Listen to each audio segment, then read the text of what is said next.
great to be back with you. You might have said it's about time, which is my topic for this new series. It's about time reclaiming sanity, serenity, and spirit in a fast-moving world. So we're going to start with the message today on how to let the soul stretch out. And starting with an inspirational call that I first heard from the author and activist and mystic Bayo Akumalafe. It's an African proverb that says, "Times are urgent, let us slow down." Just hearing it is such a great call for us. Times are urgent, we feel that. So, let us slow down. It's not new, for people to want a respite from the intense pace of life in the world. But today it feels even more urgent. We find ourselves entrenched in life's complexity, its technology, and its demands, and AI on our horizon.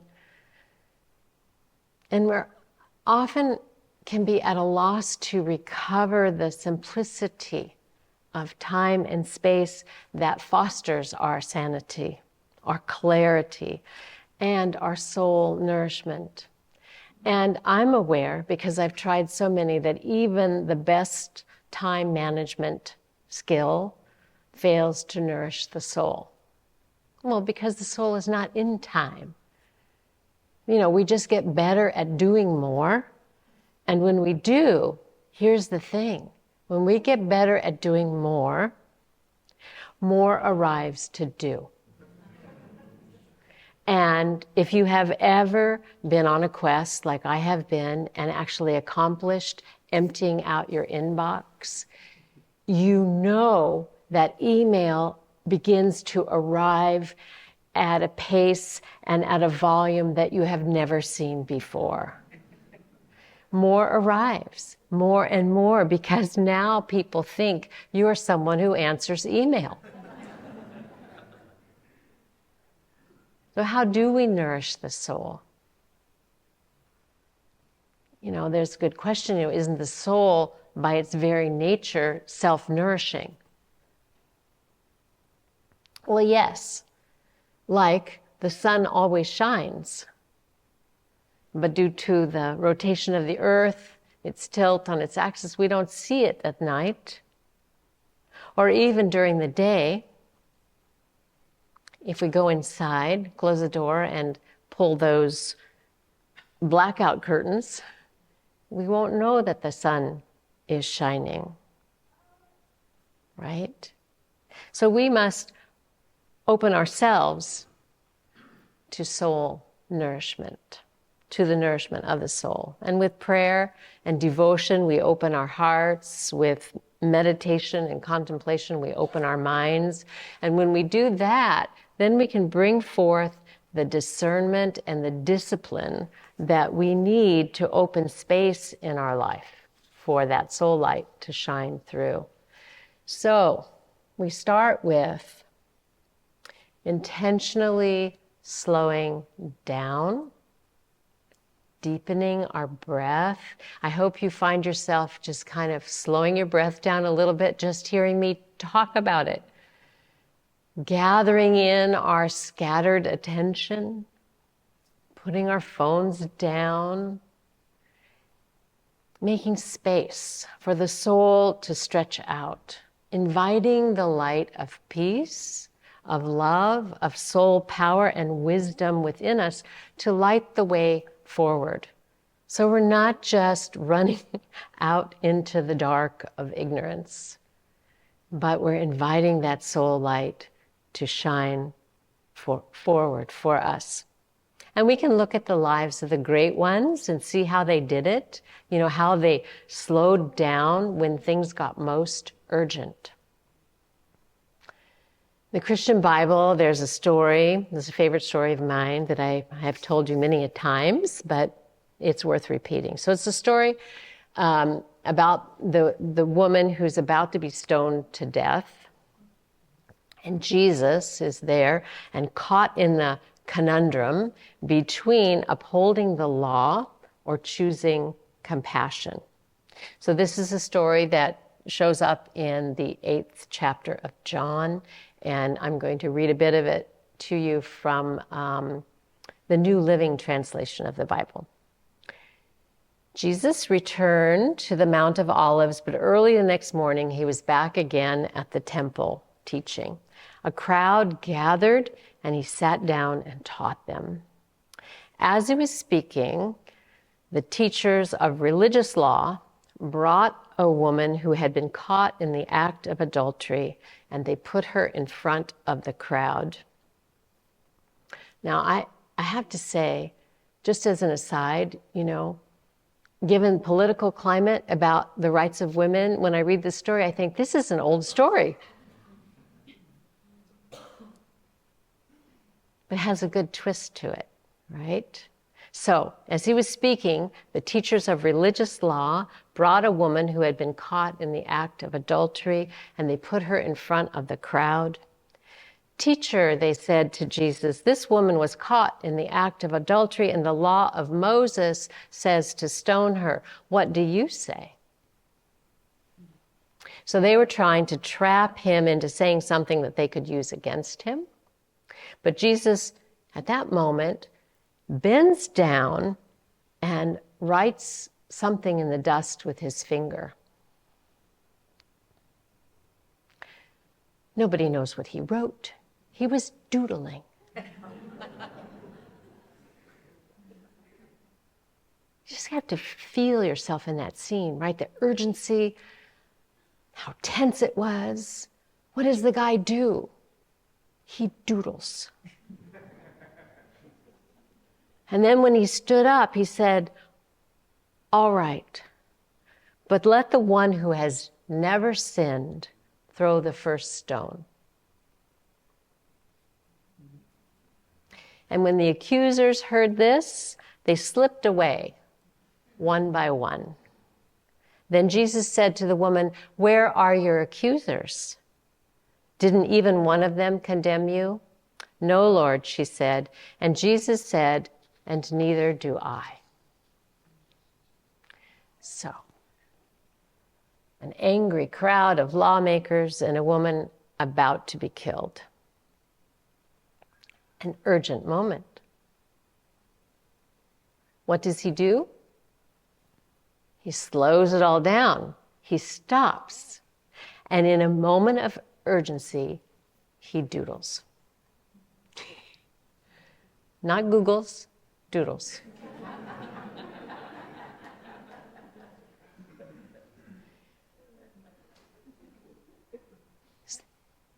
He's letting his soul stretch out. He's opening to divine insight and intervention, and it arises.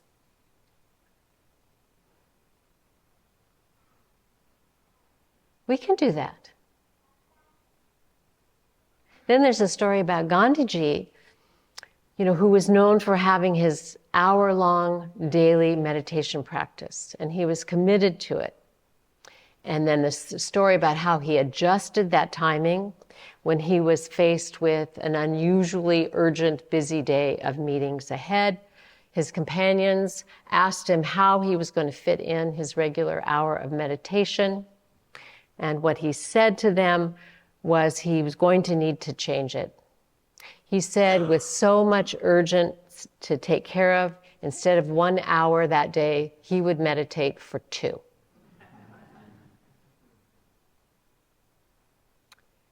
I think when things get busy and urgent for us, the reflective tendency is to do the opposite. To think that our time for accomplishing must be increased.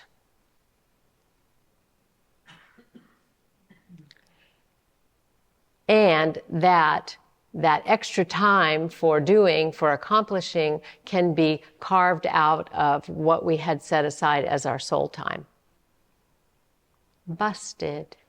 We're all busted, right? Our time for meditation, our time for prayer, our time for just being in nature to let the soul stretch out. We'll just take it from there. And we imagine that it'll be fine because we'll do it just that one time. But then we notice it doesn't take much for that to become the new pattern. And our lives become narrower and narrower, and we start feeling more constricted, more hurried, and life feels less fulfilling. So here's a little story from our home. 30 years ago, when Amar and I were married, we made a commitment to let the soul of our relationship stretch out by dedicating a day every week to honor our love and our life together.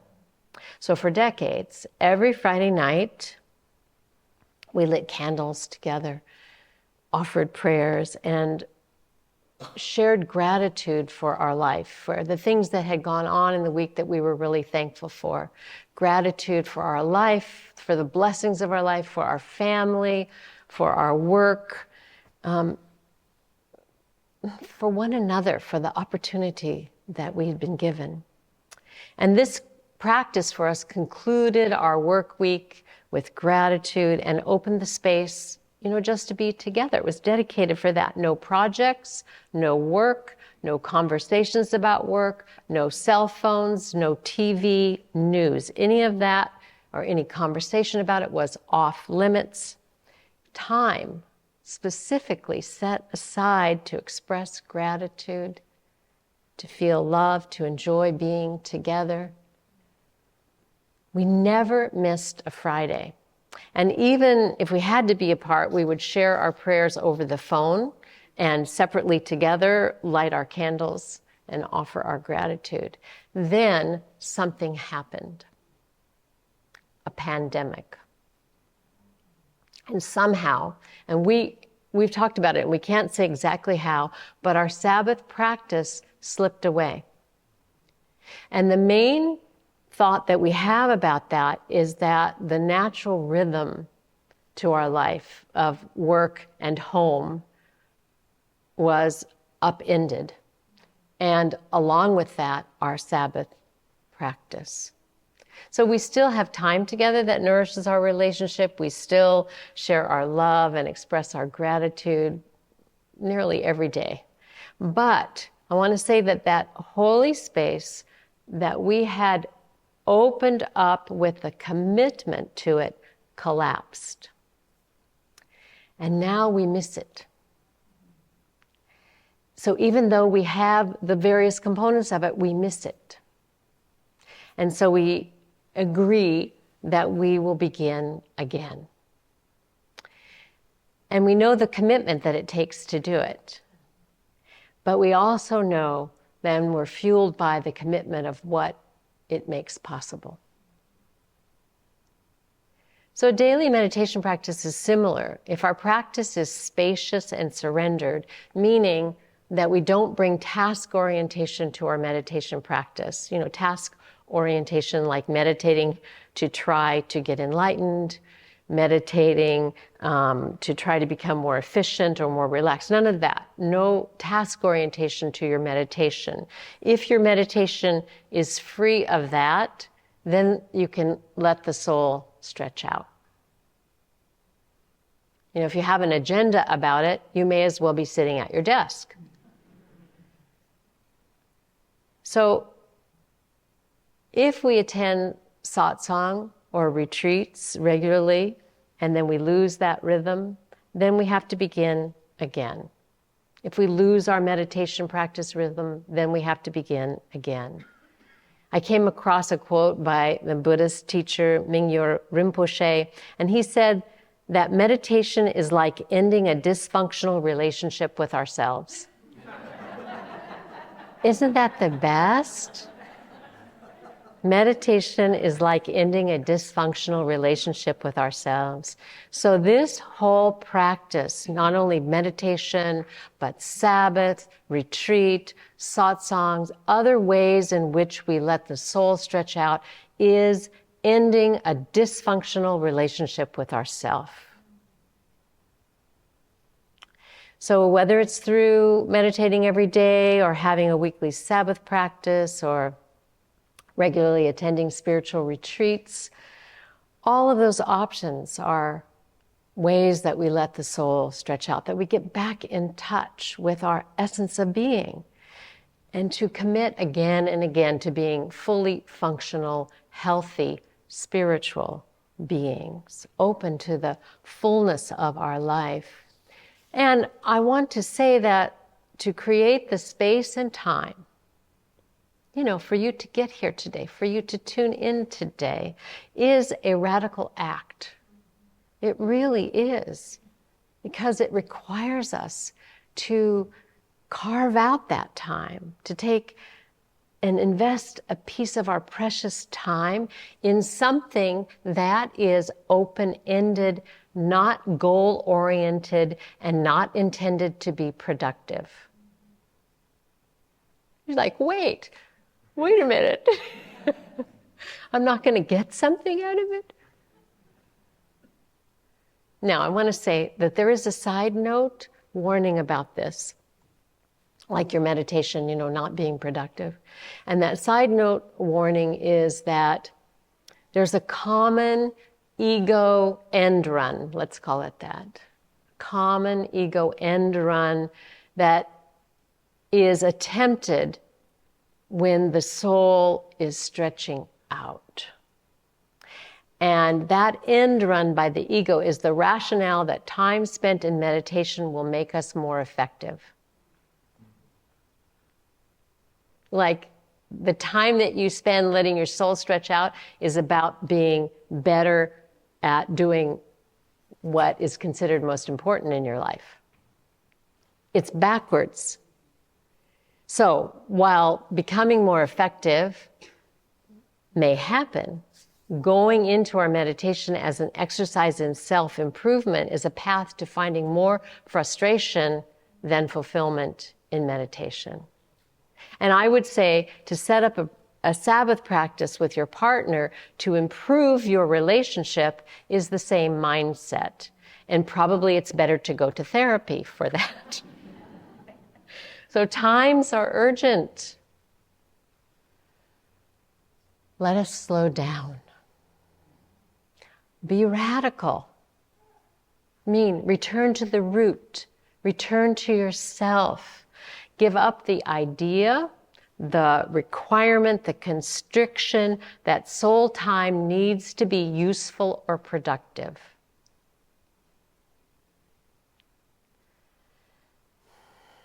Abraham Joshua Heschel, Jewish rabbi, scholar, told the story of a man observing the Sabbath who decides to go for a walk through his field.